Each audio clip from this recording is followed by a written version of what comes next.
Şifreyi açık. Kulağına götür. Alo. Sen ara o zaman.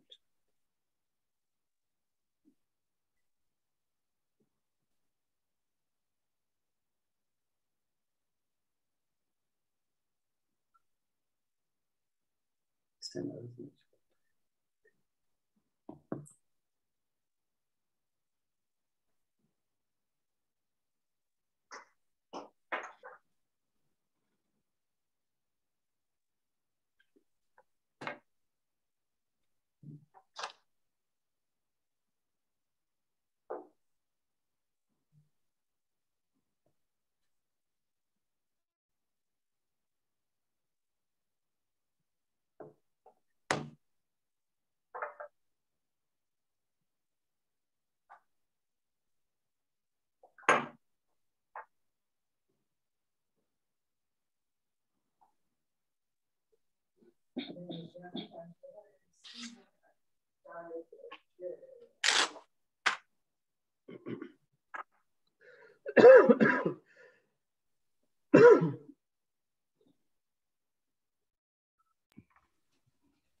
Değerli katılımcılar, Türkiye Kurumsal Yönetim Derneği ve Nestor Advisors ev sahipliğinde düzenlenen Türk ve Avrupa Birliği bankalarının kurumsal yönetim yapılarını ele alacağımız webinarımıza hoş geldiniz. Ben Burak Koçer, Türkiye Kurumsal Yönetim Derneği Yönetim Kurulu üyesiyim. Aynı zamanda Nestor Advisors Türkiye danışmanıyım.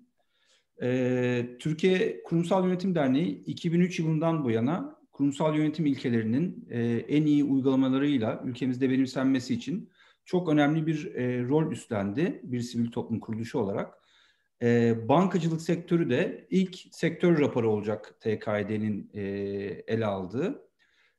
Bankacılık sektörünün seçilmesinin de aslında çok anlamlı bir sebebi var. Zira bankalar ekonomide özel bir konuma sahipler ve kurumsal yapılarıyla da birçok sektöre örnek olan bir konumdalar. Bu nedenle bankacılık sektörüyle sektör serisine başlamayı tercih etti ve bunun için de çok uygun bir proje partneri belirledi TKYD. Nestor Advisors, kurumsal yönetim ve organizasyon tasarımı alanında uzmanlaşan Londra merkezli bir danışmanlık şirketi Nestor Advisors.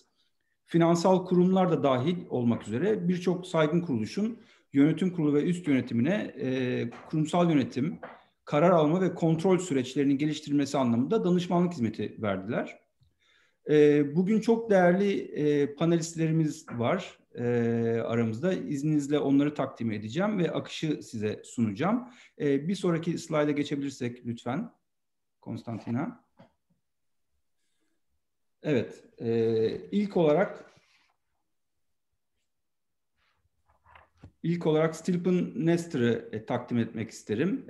Bugün raporun sunumunu bize gerçekleştirecek Stilpen. Stilpen Nestor 2003 yılında Nestor Advisors'ı kurdu ve halen de icracı yönetim kurulu başkanı olarak görev alıyor. Nestor Advisors'ı kurmadan önce 95-2002 yılları arasında OECD Kurumsal Yönetim Bölümünün departmanının başkanıydı kendisi. Kendimi kısaca takdim etmiştim. Diğer slayda geçebilirsek diğer değerli panelistlerimizi takdim etmek isterim. Evet, diğer panelistimiz Sayın Ajlan Acar. Aslında ben Ajlan Bey'e ev sahibimiz de demek istiyorum. Kendisi Ajlan Bey TKYD'nin kurucularından ve ilk başkanlarından, halen de danışma kurulu üyemiz. Birçok sektörde üst düzey deneyim sahibi, duayen bir iş insanı Ajlan Bey.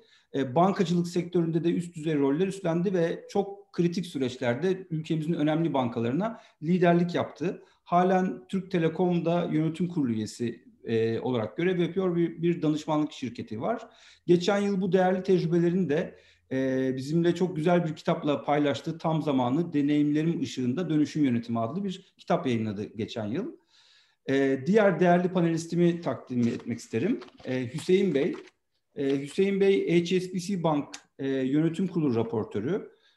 Bankanın yönetim kurulu ve üst yönetimine kurumsal yönetimin en iyi uygulamaları ve mevzuata uyum konusunda destek olarak çok önemli bir görev üstleniyor. Kendisinin 10 yılı aşkın, 13 yıllık bir finans sektörü tecrübesi var. Sigortacılık sektörü de dahil ve bir hukukçu Hüseyin Bey ve birçok da mesleki makale kaleme aldı.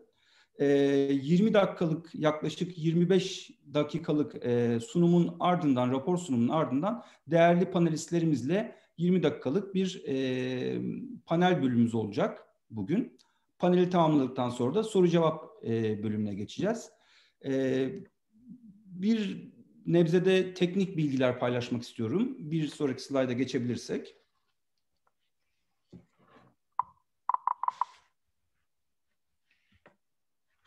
Teşekkür ederim. Bunu belki başta söylemeliydim ama katılımcılarımız dinlemek istedikleri lisanı aşağıda gördükleri interpretation bölümünden seçebilirler. İngilizce veya Türkçe olarak. Bugün simultane tercümanımız Esra Hanım bizim sesimiz olacak. Dolayısıyla dil seçimini yapabilirsiniz. Panelin ardından 10 dakikalık bir soru cevap bölümümüz olacak. Sorularınızı chat bölümüne yazarak iletebilirsiniz. Ben onları zamanımız el verdiği ölçüde panelistlerimize yönlendireceğim.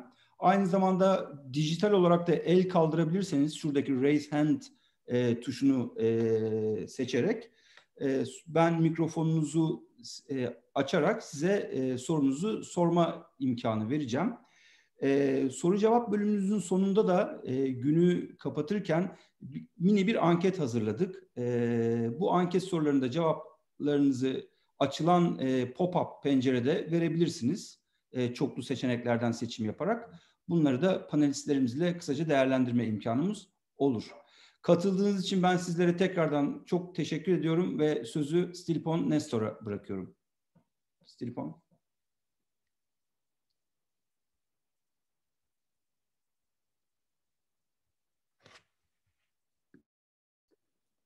Thank you so much, Burak, and it's a great pleasure to be with you today, even remotely. I wish I was in Istanbul with you in the same room, but these days are strange, so we cannot be in the same room. I'm grateful for all of you who came to this presentation of a study that we, Nestor Advisors, did with TKYD, as Burak was saying.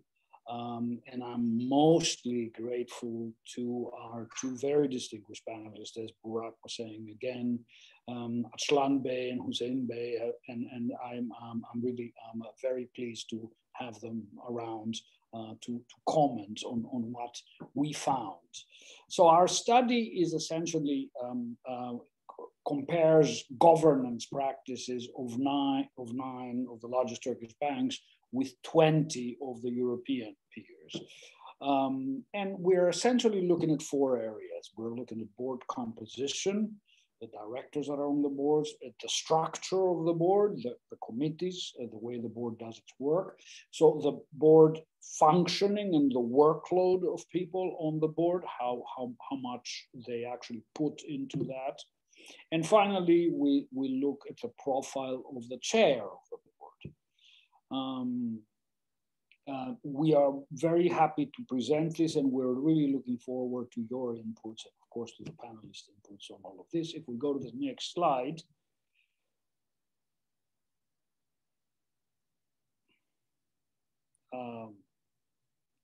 Yeah, the next slide is a little bit about us. For those of us who have not, who do not know us, we are a corporate governance advisory firm based in London.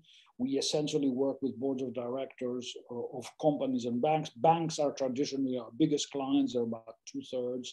We have worked with some of the biggest ones in the Eurozone. We have worked with a lot of banks in emerging Europe, in emerging Middle East, North Africa, and Asia. We have also worked with a lot of international financial institutions. We've done the board evaluation of the World Bank and of the EIB here in Europe, and we've worked with regulators, including the Capital Markets Board of Turkey, with whom we work on the governance disclosure framework for a couple of years. We also work with some of the family businesses here. So if we go to the next slide, we will see the banks that we looked at. There's no reason to spend more time on this. This is just for memo here, but as I said, there are 9 and 20 of the biggest banks, the biggest in Turkey and in Europe by market capitalization. So if we go to the next slide, we can actually start discussing the report's findings. And I think the first thing to look at here, which is very important because it is a determinant of the governance structure, is the ownership of the banks. As you will see, and I'm sure this does not come as a surprise to most of you, the ownership concentration in Turkey is quite high. The 3 top shareholders control 80% of the bank's outstanding voting equity. In contrast, in Europe, it's only 31%, and in some of us on the European side, I should say, on the EU side rather, I should say this comes a little bit of a surprise. One would thought that there would be lower ownership concentration, but there isn't. It's still quite high, the ownership concentration in Europe. Let me also point here that in Turkey, there is, of course, the state-owned banks, but the big commercial banks have very often a distributed ownership of major shareholders, as you know. A local group is the core shareholder, but also a very often a foreign trade partner, for a banking partner, is a significant shareholder in these banks. Looking at the performance, return on average equity is much higher in Turkey than in Europe. In Europe, the banking sector has been, since the crisis, very sluggish. And I think the same comparison would go if you would look at it with other OECD countries like the US. And on the side of market capital, of capital adequacy, on the contrary, Turkey has a weaker capital base than risk-weighted capital base, or Basel capital base, than Europe. And all of these, of course, are determinants of the governance. That's why they're very important context. If we go to the next slide, we can actually start discussing board composition. And here you will see that in Turkey, intuitively, you have smaller boards to begin with. So you have about 10, just over 10 people on the board on average, while in Europe you have 12.5 people on the board. And this is actually, the board's size is going down in Europe. That's the trend. It used to be about 5 years ago, about 15 people on the boards.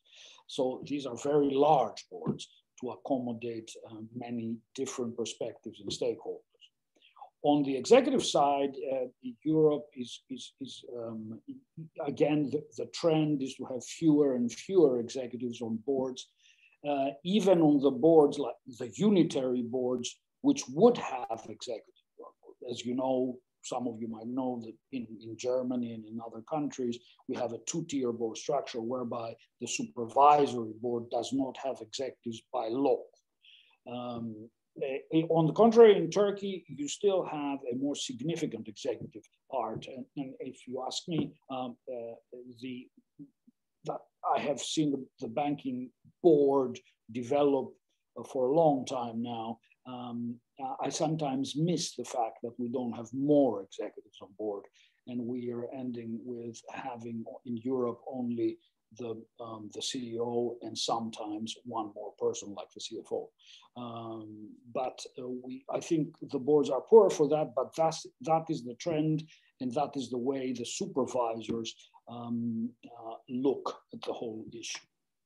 Now, looking at financial industry expertise, some of you might remember that one of the key issues after the crisis, about 10 years ago, was that boards did not really understand the businesses that they were leading. So here we have fairly similar perspective, sort of expertise. So we have significant parts. Actually, in Turkey, it's a bit higher. Of about 1/3 of the board have financial industry expertise. If you look at more of an accounting and auditing expertise, which is the bottom right graph, there you will see that the European boards have significantly more of that as defined by Sarbanes-Oxley, the American legislation which requires this, than the Turkish boards. But both, I would say, are fairly well endowed in this kind of perspective. If we go to the next slide, again, continuing with board composition, we look a little bit on the profile here, and independence is one big difference, and these are significant differences, as you will see. In Turkish board, you have less than 1/3 of board members that are independent, and by independent, I would not go into the semantics of what independence is, but essentially the people who do not represent key major shareholders, who are not related to management, who are not former consultants or big clients.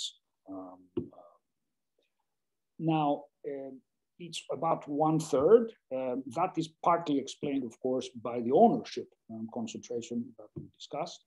In Europe, on the contrary, under severe supervisory pressure in this area, we now have about 76% of the board that are independent. The gender diversity, as you know, is a big agenda that is catching on like wildfire everywhere. And the reasons are obviously social reasons. That's why it's a big part of the ESG agenda as well. Here you have also a big difference between the Turkish banks, which have about 13% of female board members, and in the Euro area, where we have more than 1/3. Perhaps not surprisingly, there's a very big difference as well on the percentage of foreign nationals, since a lot of the European banks are, of course, much more international in terms of the composition of their assets, of their balance sheet, and of their P&L. So to that degree, this difference is explained by this, but it is a very significant difference. In Turkey, you have very few people who are not Turkish nationals sitting on the board of the banks, as opposed to more than 1/3 who are not nationals of the headquarters of the bank in Europe. An area where we are relatively close is the tenure. How long are, on average, the people around the board table have been there? Here we have both of them being there for about 5 years. which is quite close. If we had American statistics here, you would see that in America, the tenures are much, much longer. People stay around for much longer. If we go to the next slide, we can maybe go look at the board structure and its committees. And I would say, as a general point here, that one big difference is the prevalence of credit committees as board committees. In Europe, the banks have quite some time ago delegated their credit powers. The boards have delegated the credit powers to management. So senior credit committees are management committees. The board obviously looks at the exposures, but is rarely involved, in very, very rare cases, involved in actually the individual credit decisions for individuals, obligors of the bank. Now, looking at of course the committees that are mandatory in all countries, is of course the CGN nomination committee, which we can do the same, the remuneration committee, NHR, and the audit committee. Here also the Capital Markets Board in Turkey requires of these committees. What is another interesting area is that while in Europe a risk committee is required by the regulators on all bank boards, in Turkey it is not. So you have a little bit more than half of the banks that have a risk committee. And the risk committee is very different, of course, for credit committees, as most of you know, because the risk committee looks at the portfolio, if you want, exposure, and then the largest exposures, but does not take credit decisions. Regulators in Europe feel that this is an area that needs to be followed very systematically by the board. So they require boards to have these committees. I will not go to the other committees, but indeed, in Europe, we have more and more ethics committees in banks, and we have more and more sustainability committees, sometimes combined, because the ESG agenda, as I said, is advancing very rapidly, both in terms of investor expectations on one hand, and because of supervisory expectations on the other. The ECB in Europe, in November, they came up with very specific guidance to the banks on how to deal with climate risk. So independence in committees is again quite interesting and very divergent. In Europe, we have very high levels of independence in all the committees, partly because this is required by regulation and expected by the supervisor. In Turkey, the levels of independent members, if one puts aside the audit committee, the levels of independence are relatively low on these committees. Some of them for good reason. As I said, you would want in the NOMCO, the nomination committee of the board, the representatives of major shareholders, of course, the remuneration committee, the same. But maybe there is a gap there that needs to be reflected upon. Now, in terms of how many committees this bank has, the numbers are very similar. On the average committee size, again, they're different, but one is not surprised by this. The boards are smaller, as we already said. One area where I would, again, raise a little flag is the difference in audit committees. Audit committees at an average of 2.5 members.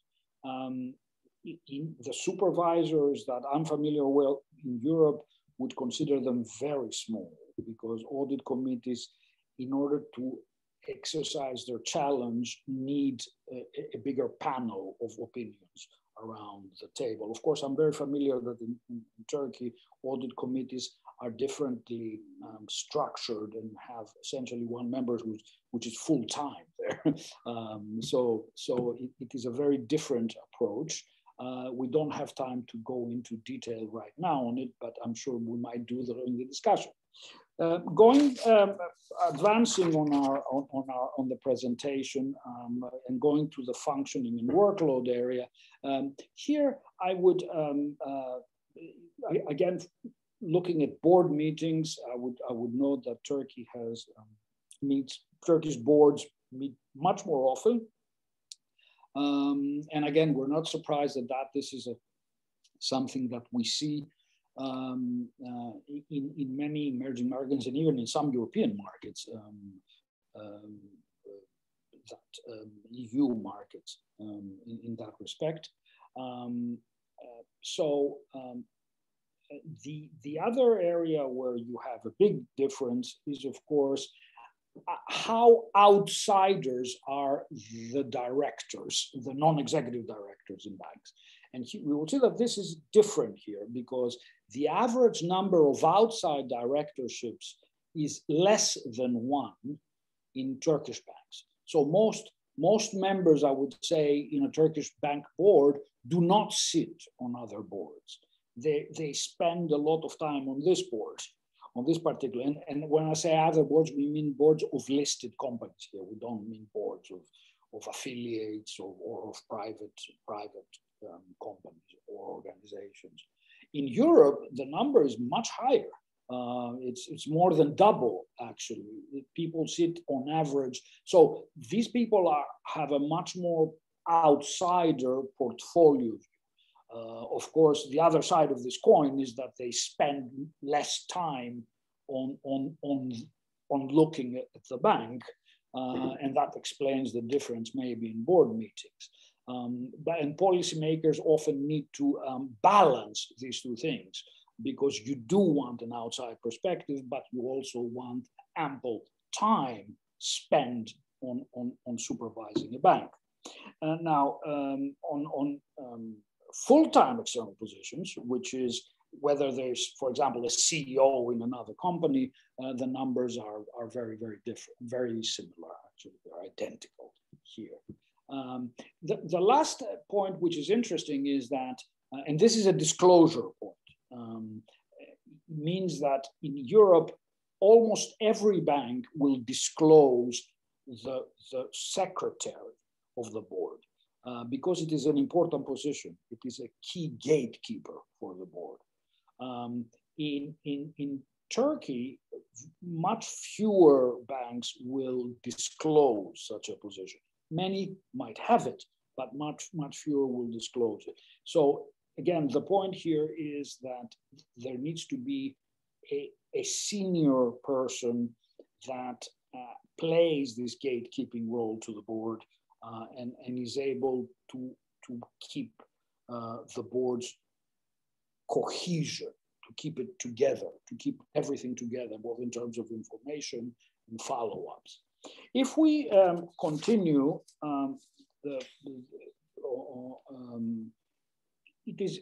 here are some maintenance issues in a sense. Again, in Europe now, the board evaluation is a standard practice. Annual board evaluations of the effectiveness of the board as a collective entity and of the effectiveness of individual directors is required by law, by regulation, by the CRD4 as we call it, 5, and it's practiced in most places intermittently also with outsiders.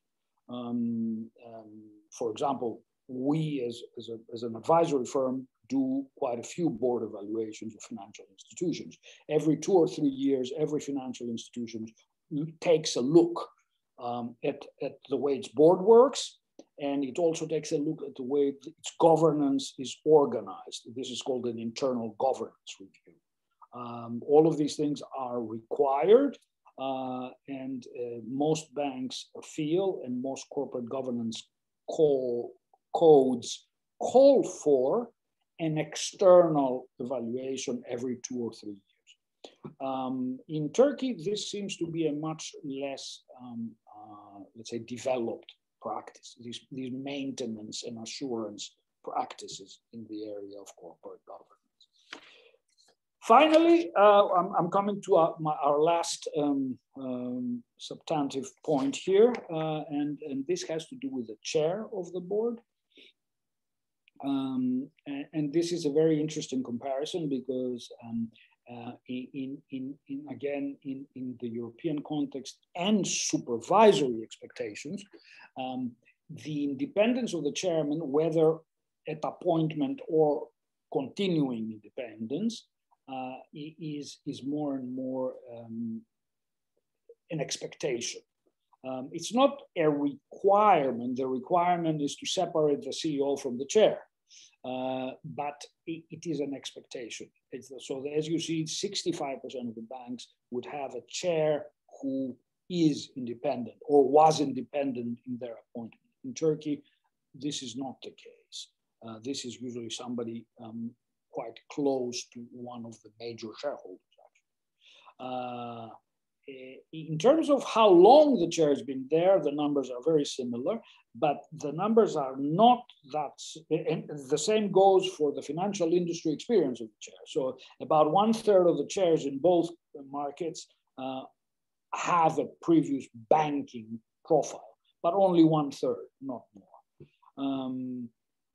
Where the numbers get a bit dissimilar is how long the chair has been around. And as I said, in the Turkish banks, given the ownership framework, you have a much longer tenure of the chair as a member of the board. In Europe, it is usually less. And let's say the difference between the time on the board and the time as chair is much smaller in Europe. I think I will essentially stop here and thank you very much, and turn to our panel. Maybe we will start with Açısından Bey, who, given his very extensive experience from many perspectives, from the policy perspective as a central banker and a treasury man, but also from the banking perspective, he can give us a board picture before we go to the nitty-gritty with Hüseyin Bey after him. So, Açısından Bey, the floor is yours. Çok teşekkür ediyorum Bay Nesra. Öncelikle tüm izleyicilerimize de sevgi ve saygılarımı sunuyorum. Tabii Türk bankacılık sistemiyle ilgili böyle güzel bir toplantıyı düzenledikleri için hem Türkiye Kurumsal Yönetim Derneği'ne hem de Nesra Advisor'a teşekkür ederek sözlerime başlamak istiyorum. Bankacılık sistemimizi Avrupa bankalarıyla veya dünyadaki gelişmiş ülkelerdeki bankaların yönetişim sistemleriyle karşılaştırmadan önce sizlere biraz işin geçmişi nasıldı ondan bahsetmek istiyorum ki bu aynı zamanda bize gelecek açısından da yön gösterecektir. Türk bankacılık sisteminin son 100 yılına baktığımızda Cumhuriyet'in kuruluş yıllarında Osmanlı İmparatorluğu döneminden kalan ve ağırlıkla yabancı bankaların oluşturduğu bir finans sistemi vardı Türkiye'de. Yalnızca Ziraat Bankası bu dönemde faaliyetteydi. Bir de Osmanlı Bankası bir yabancı banka olarak aynı zamanda Merkez Bankası fonksiyonu da görüyordu. Türkiye Cumhuriyet Merkez Bankası'nın kuruluşu 1930'dur ve 1930'dan sonra Türkiye'nin para politikası ile ilgili bir kurum ortaya çıktı. 1940'lı yıllarda bugün dev kuruluşlar haline gelmiş olan Garanti Bankası, Akbank, Yapı Kredi Bankası gibi bankaların hayatımıza girdiğini, yani özel sektör bankalarının oluşmaya başladığını görüyoruz. Yine bir diğer kırılma dönemi 1980'li yıllardır. 1980'de Türkiye'nin Turgut Özal liderliğinde dışa açılma politikalarıyla beraber dış ticaret ihtisas bankaları gibi bankalar da hayatımıza girmeye başladı. Bu 1980'li yıllar aynı zamanda bankacılık sistemindeki yönetişim mekanizmalarının da giderek zayıflamaya başladığı bir dönem oldu. Bu hızla kurulan bankaların birçoğunda maalesef yönetişim açısından yeterli altyapı oluşmadan devam etti. Bu dönemin yine bize öğrettiği çok önemli bir konu vardı. O da bankaların denetim ve gözetimi aynı zamanda siyasi iktidarın yönetiminde olan Hazine Bakanlığı veya Hazine Müsteşarlığı tarafından yönetilmekteydi. Dolayısıyla bankaların faaliyetlerine devam ederken maalesef aldıkları birçok kararda siyasi etkileri daha fazla görmeye başladı.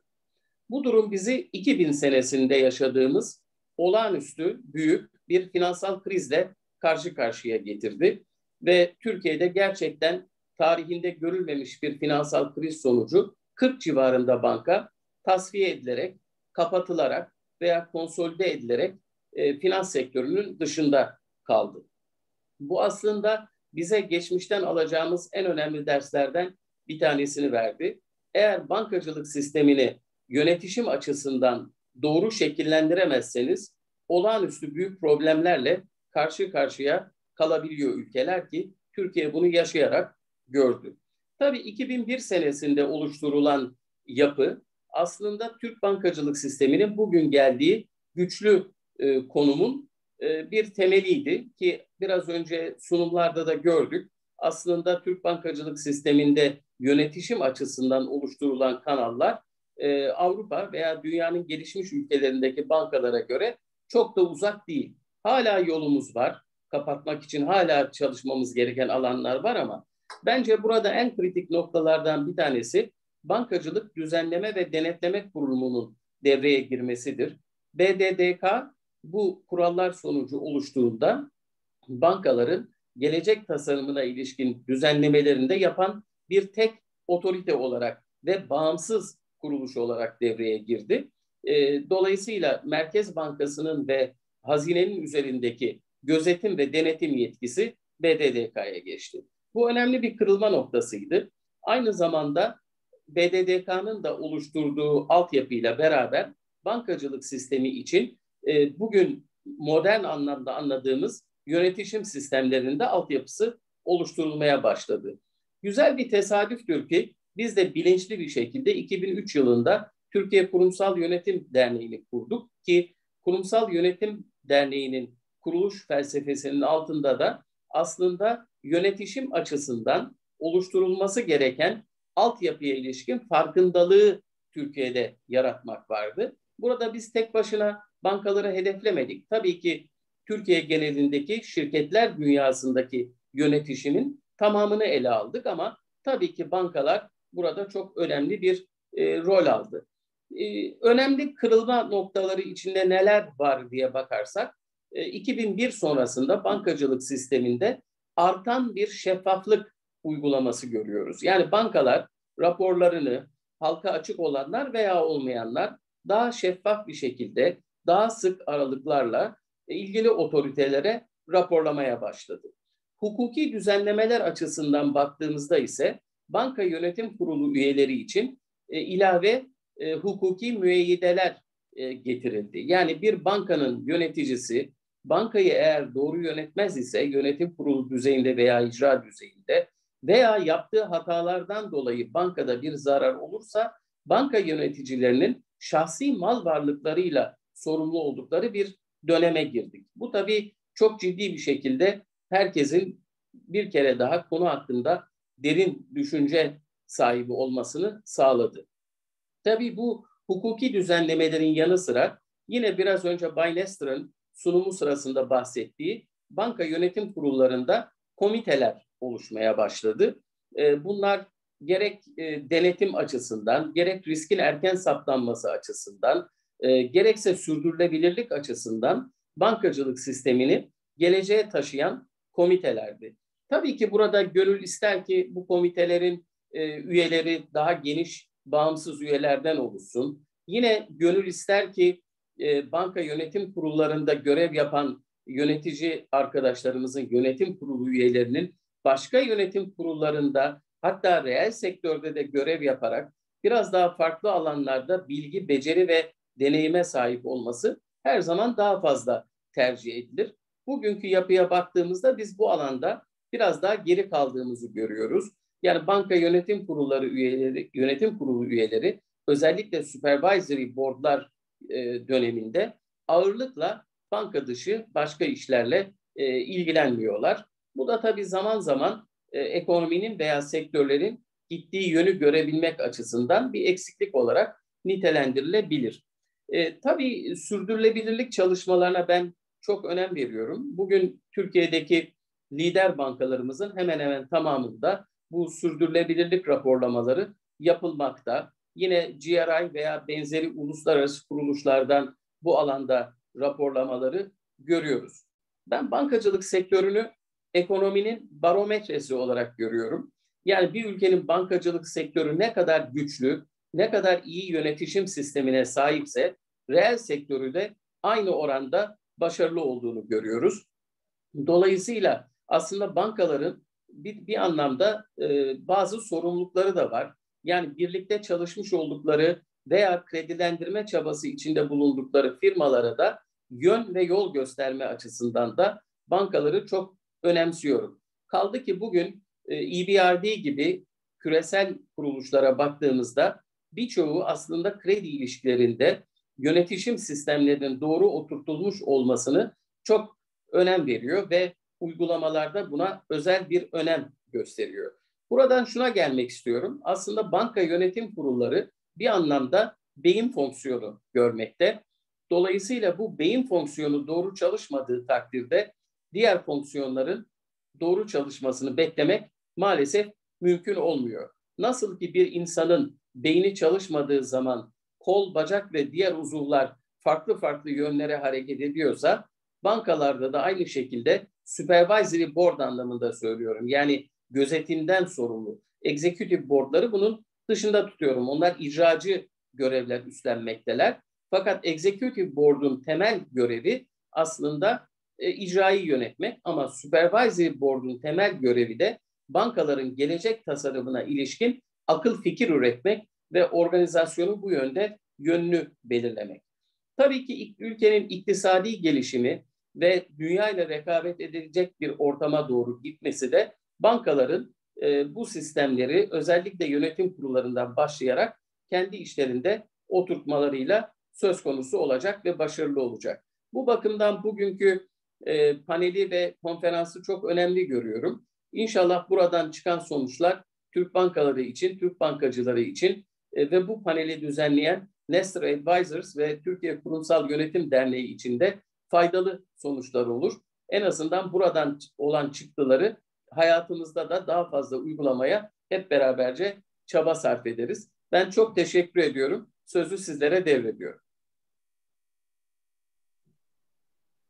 Thank you, Açısından Bey, very much for setting this stage for us and helping us get a very long view of what's happening and why things are going that way and why some things might have to change. Now, I would say a perspective from the very front line. Here we have Hüseyin Bey, who is the company secretary from HSBC, who might want to get his teeth into some of the more specific issues in the sense that we discussed and found. Hüseyin Bey, the floor is yours. Thank you. Çok teşekkür ederim. Ben de Kurumsal Yönetim Derneği'ne, Türkiye Kurumsal Yönetim Derneği'ne bu organizasyonu yaptığı için çok teşekkür ederim. Ayrıca Nestor'un bu raporu da oldukça değerli bizim için. Aradaki farkları görebilmek ve pratiklerimizi gözden geçirebilmek için. Beni de davet ettiğiniz için çok teşekkür ederim. Ben raporu incelediğimde, tabii Açısından Bey'in de çok doğru şekilde tarihi ortaya koyduğunu dikkate aldığımızda, oradaki gerçekleri de göz önüne aldığımızda aslında bizim bankacılık sektörümüzün iki noktada önemli bir şeyi var, farkı var. İlk nokta tabii bizim sermaye yapımız ve bankaların organizasyon olarak büyüklüğü ve bu nedenle doğan karmaşıklığı. İkinci noktada bizim geçmişten aldığımız çok acı dersler 2000 yılında ve ondan sonra gelişen bizim mevzuatımızın öncelikleriyle ilgili bazı spesifik alanlar var. Bu iki nokta bir araya geldiğinde öncelikle tabii boardlarımız, yani bizim yönetim kurullarımızın yapısı daha küçük ve daha bankacılık odaklı olarak geliyor. Çünkü bizim mevzuatımız doğrudan yönetim kurulunu sorumlu tutuyor belirli alanlarda. Bunu yaparken bazen hani İngilizce'de ticking the box denilen şeyler, kararlara ihtiyaç duyuyor. Yani belirli raporların sunulması, onun gözden geçirilmesi, tekrar tekrar birçoğu formalite olan şeyleri geçiriyor. Bu da aslında biraz workload'u açıklıyor. Yani neden bankaların bu nedenle bu şekilde sık karar aldıklarının bir açıklaması haline geliyor. Board yapıları, yani yönetim kurulu yapılarındaki sayının belki burada değinildi, ama bir tarafı da şu olabilir. Bankacılık mevzuatı yönetim kurulu üyelerinin başka şirketlerdeki yönetim kurulu üyeliklerin olması halinde risk grubu tanımına içine alıyor şirketleri. Dolayısıyla bankaların kredi verme limitleriyle ilgili belirli sınırlamalar da geliyor. Tabii bunu tek neden olarak görmek biraz zor ama bankacılar yine geçmişten gelinen tecrübelerle yönetim kurulunun temel fonksiyonu olarak zaten kredi verme, yani bankanın ana faaliyeti olarak kredi verme olarak gördüğünde bu krediyle ilgili her türlü kararda bankacılığı ve bankanın menfaatlerini herhangi bir şekilde riske atabilecek her türlü şeyde bir koruma alıyor. Zaten mevzuat öncelikle bütün kredi vermesi yetkisini yönetim kuruluna verip daha sonra kredi komitesine ve diğer gruplara delege etme yetkisi veriyor. Bunu yaparken bu çekinceyle hareket ettiğinde üyeleri de diğer şirketlerdeki yönetim kurulu üyelikleri halinde bankanın risk grubu tanımına içine alarak belirli bir kısıtlama getiriyor. Tabii bunu bir tarafıyla yönetim kurulunu çok fazla icranın içine çekmek ve kredi, yani böyle bir gözetim sorumluluğunun, bir supervisor'ın ötesinde adeta bir operasyonel kredi verme sürecinin içine çekmiş oluyor. Dediğim gibi bu bizim bankacılık geçmişimizde yakından ilişkili. Bu kurumsal yönetim tarafında acaba yönetim kurulu gözetim şeyini zayıflatarak, gözetim sorumluluğunu zayıflatarak mı operasyona çekiyor dediğimizde, Ajdan Bey'in de söylediği gibi şu anki güçlü bankacılık yapısı aslında bu düzenlemelerin bu öncelikleri ortaya koymakla doğru bir karar verdiğini de gösteriyor olabilir. Bu konuda yorum yapmak tabii zor. Her iki tarafı da değerlendirmek lazım ama ortaya çıkan güçlü finansal yapısı bankaların bu anlamdaki öncelikleri ortaya koyuyor. Bunun yanında şeyle ilgili de aslında bu iki özellikle sermaye yapısı, yani büyüklüğü ve o sermayenin odaklanması, shareholding concentration olarak ifade ediliyor sunumda ve raporda. Bu aynı zamanda bir nebze hem onların doğrudan atadığı yönetim kurulu üyelikleriyle birlikte, onların kişisel sorumluluklarıyla birlikte bu konsantrasyonu da dikkate aldığımızda aslında shareholder'ları da bu sorumluluğun içine çektiğini görüyoruz fiili olarak. Çünkü fiili yapıda aslında çok az var, pay sahibi var ve onların direkt temsilcisi konumundaki yönetim kurulu üyeleri adeta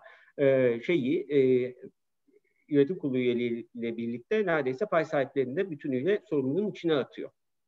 Böyle olduğunda tabii board evaluation bir yerde board'un kendi içinde ve shareholder'lar tarafından sanki yerine getiriliyor gibi. Yani büyük bir tabana yayılan sermaye yapısı olmadığı için oralara açıklanacak, ilan edilecek bir board evaluation, bir yönetim kurulu değerlendirmesine çok gerek olmuyor gibi. Rapordaki diğer bulgulardan biri de bu olduğu için onu söylüyorum.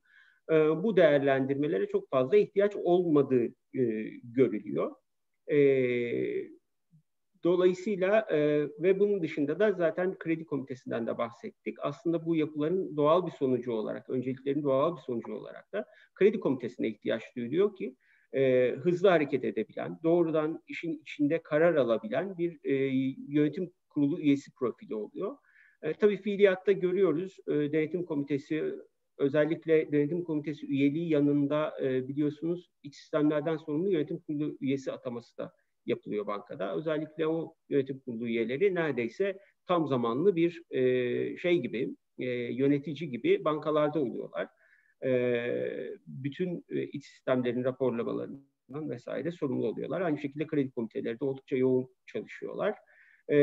Bu anlamda yapı aslında Ajdan Bey'in söylediği gibi Avrupa Birliği'ndeki diğer benzer bankalardaki yapıdan çok fazla uzaklaşmasa da kendine özgü önceliklendirmelerle ve bizdeki sermaye yapısına özel özelliklerle varlığını devam ettiriyor ve güçlü bir kurumsal yönetim yapısı oluşturuyor aslında. Ama elbette gidilecek çok şey öncelenecek, geliştirilecek belirli hususlar var tabii.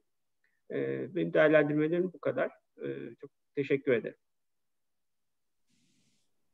Thank you so much, Hüseyin Bey. I think we got quite interesting perspectives from both of our panelists. So I guess now it's time to open the floor for the last part of our discussion. And as Burak said earlier, you can either raise your hand and we'll give you the floor for any questions or comments you might have.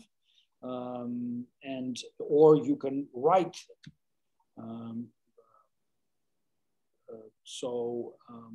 Maybe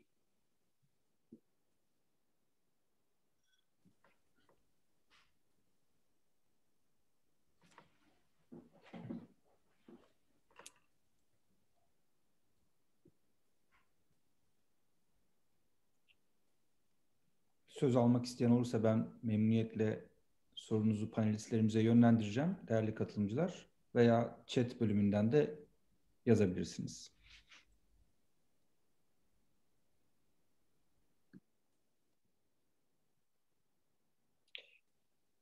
if there are no immediate desires for questions,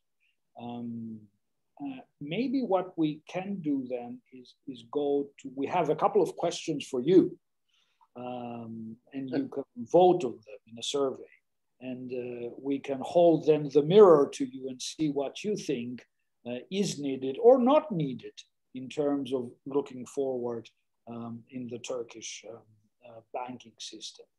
So maybe Patrick, Burak, we can actually go to that stage.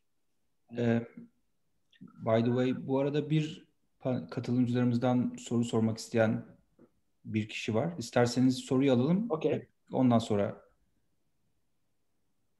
ben şimdi kapatıyorum. Tekrar açabiliriz herhalde bu survey'i.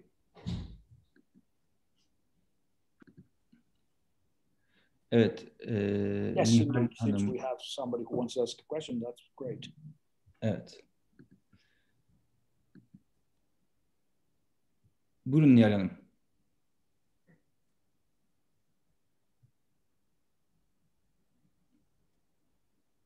Sanırım sizi başardım unmute etmek. Do you hear me now, Burak?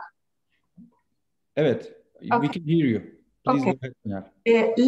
Let me actually construct my question as a comment as well, and I would like Ajlan Bey to share his opinion as well, together with Hüseyin Bey.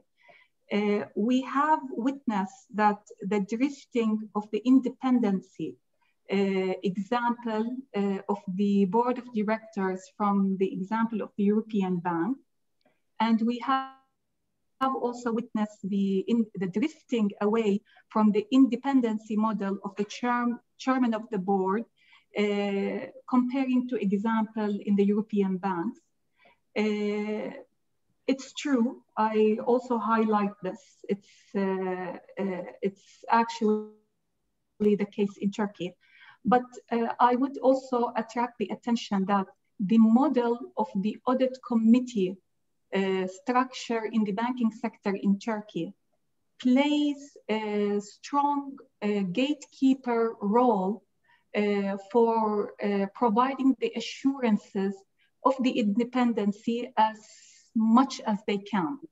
And having said that, the audit committee structure, it's drifting a little bit from the model of the European Bank, because they are actually supervising the internal audit, the risk, and also the internal control, and sometimes, depending on the structure of the bank, the compliance. The check and balance of selecting an audit committee member in the audit committee also passes through strong processes and approval processes to ensure that we bring the right people with the right talent and the right focus and the right experiences and the legal requirements to this committee.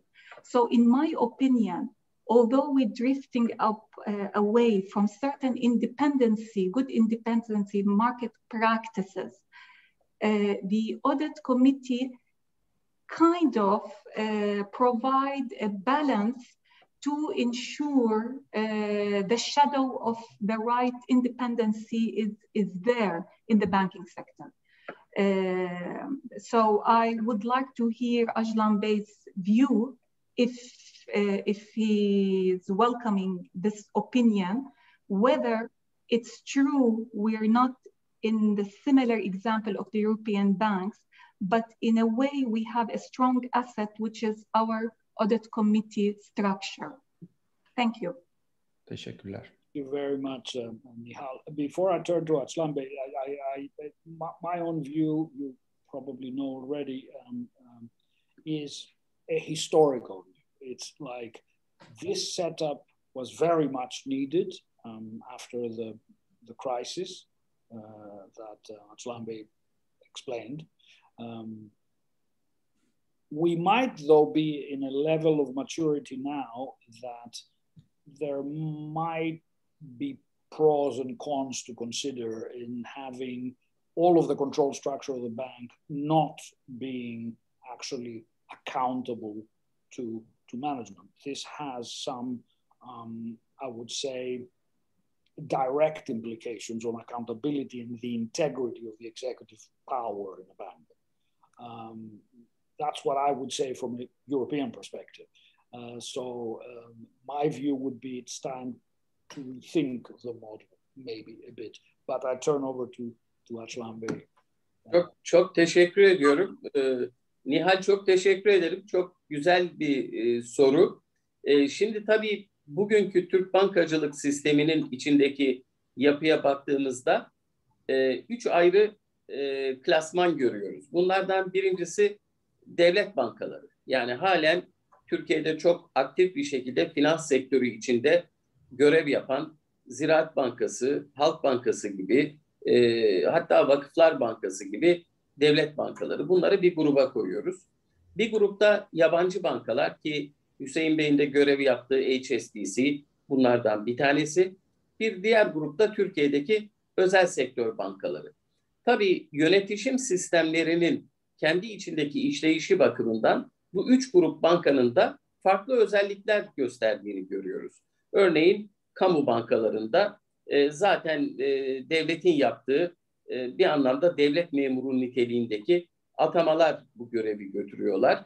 Buradaki bağımsızlık kavramı da her zaman tartışmaya açık bir kavram. Nerede ne kadar bağımsız karar verebilecekleri ancak atamayı yapan gücün onlara verdiği bağımsızlık kadar söz konusu olabiliyor. İkinci önemli grup yabancı bankalar. Burada aslında Avrupa Birliği içerisindeki gerek yönetim kurulu başkanı atamaları açısından, gerekse diğer komiteler açısından ki Audit Komitesi dahil, orada çok büyük bir farklılık görmüyorum. Yani Avrupa bankalarında nasıl yürüyorsa burada da böyle yürüyor. Sermaye yapısı itibariyle Türkiye'deki özel sektör bankalarına baktığımız zaman da burada da ağırlıklı olarak yönetim kurulu başkanlarının atamayı yapan hakim sermaye gücünün tercihiyle yapıldığını görüyoruz. Burada da aslında tam anlamıyla bir bağımsızlıktan söz etmek mümkün değil. Şimdi tabii hep üzerinde tartıştığımız konu etki ve bu etkinin yol açtığı tepkiler.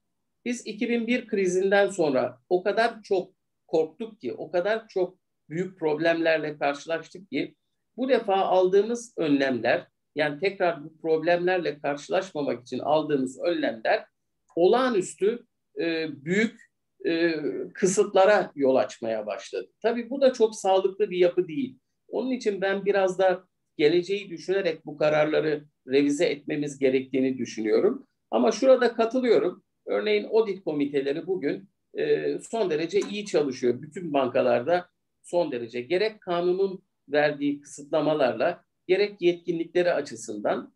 Bizim yalnız Türkiye Kurumsal Yönetim Derneği bünyesinde de bir türlü beceremediğimiz şey işin ruhunu anlatmak. Yani bağımsızlığın tanımı nedir? Efendim işte 5 sene o kurumda çalışmamış olmak bağımsızlıktır falan gibi bir takım kalıplarla hareket ediyoruz. Ben bunu çok doğru bulmuyorum. Yani neticede 5 senede bağımsızlık süresi bitiyorsa her yıl %20'si azala azala mı gidecek bağımsızlığın? Yani bağımsızlığın ruhunu anlamamız lazım. Bağımsız üye, independent decision making, bağımsız karar verme süreci nedir? Yani geçmişte o kurumda çalışmış olmanız sizin bağımsız düşünce sistematiğine sahip olmanıza bence engel olmamalı. Orada ki kuralları belirlerken biraz daha işin ruhunu anlayarak belirlememiz lazım.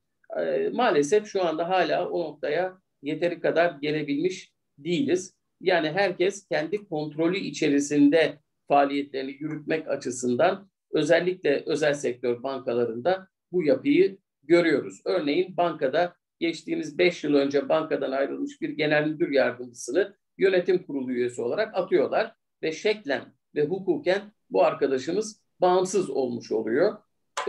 Bunları çok doğru bulmuyorum açıkçası. Çok da çaba sarf ettik ama henüz o noktaya, o olgunluk noktasına erişebilmiş değiliz.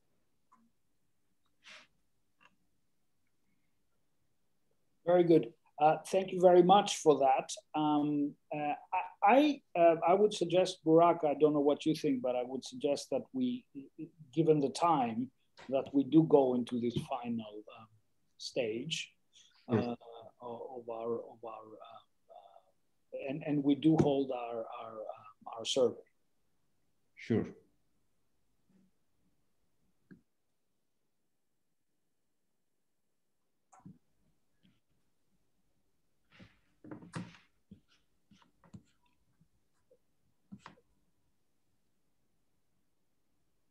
Evet, açılan pencerede yanıtlarınızı belirtebilirsiniz. Birinci soruda 2 seçeneği seçmenizi rica ediyoruz. Seçenekler arasından 2 tanesini.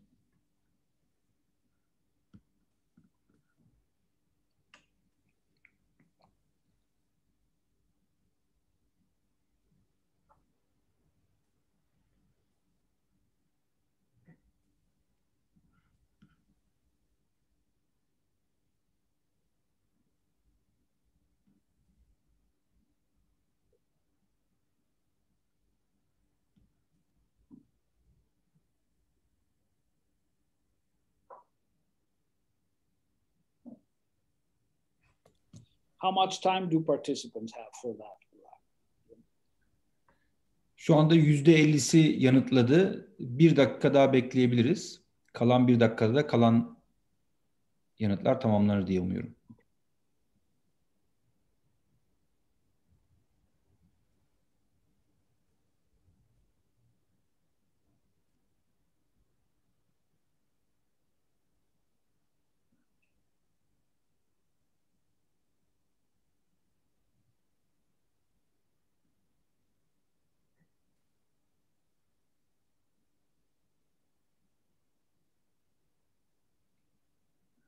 Evet.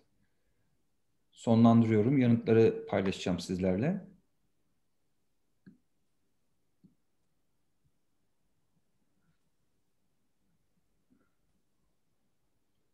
Stilpen, değerlendirmek ister misin yanıtları? I don't see them right now. Şimdi sanırım. Oh, now I do. Evet. So, very interestingly enough, you have chosen that we need more independence in Turkish banking boards. That came first. The second one is more diverse perspectives. So both very much focused on board composition. You have more transparency and board effectiveness in the third place, sharing the third place, which is interesting, and of course, better director skills close last. But I would say the choice of independence is quite clear, and this speaks very much to the discussion we just had, which actually is a very interesting discussion. And if one goes to the next level, the upgrading of the current regulation comes quite low, and we have the first position shared between more market-based initiatives, so more of essentially organizations such as TKYD going out there and helping build standards, and more proactive supervision. And let me just here say that in many countries now, the supervisors are getting beyond regulation, including right here, the Bank of England and its PRA, its Prudential Regulatory Authority, but also in Frankfurt, the ECB. What they do is come up with what they call supervisory expectation statements, which is what they expect to see in the banks, which is much more, I would say, detailed in some cases, but also less hard than regulation. So you have more, that can be a way of looking at proactive supervision. I am very conscious of the time and the fact that we're already 5 minutes over time. So I will not open the floor, but I find this discussion to have been fascinating. I would like to thank you all very much. Thanks our two panelists again for the great contribution. Thank you, Burak, for helping bring this about, helping our own team that actually did the hard work for this. So Patrick McNamara and Constantina Tsilipera, who helped build the report. Help, and of course, thank TKYD as an organization for co-hosting it. And last but not least, thank our interpreter for doing a fabulous job in allowing us to communicate. It was a great pleasure. Çok teşekkür ederiz değerli katılımcılar. Oturumu sonlandıracağım. Katılımlarınız için hepinize çok teşekkür ederiz. Umarım faydalı olmuştur. Chat bölümüne gelen 1-2 soru daha var. Onları bilahare sizlere iletiriz. Yanıtlarımızı memnuniyetle. Değerli panelistlerle paylaşacağım bu soruyu da. Teşekkür ederiz. İyi günler dilerim herkese. Sağ olun. İyi günler. Bye bye. All the best. All the best. Ciao.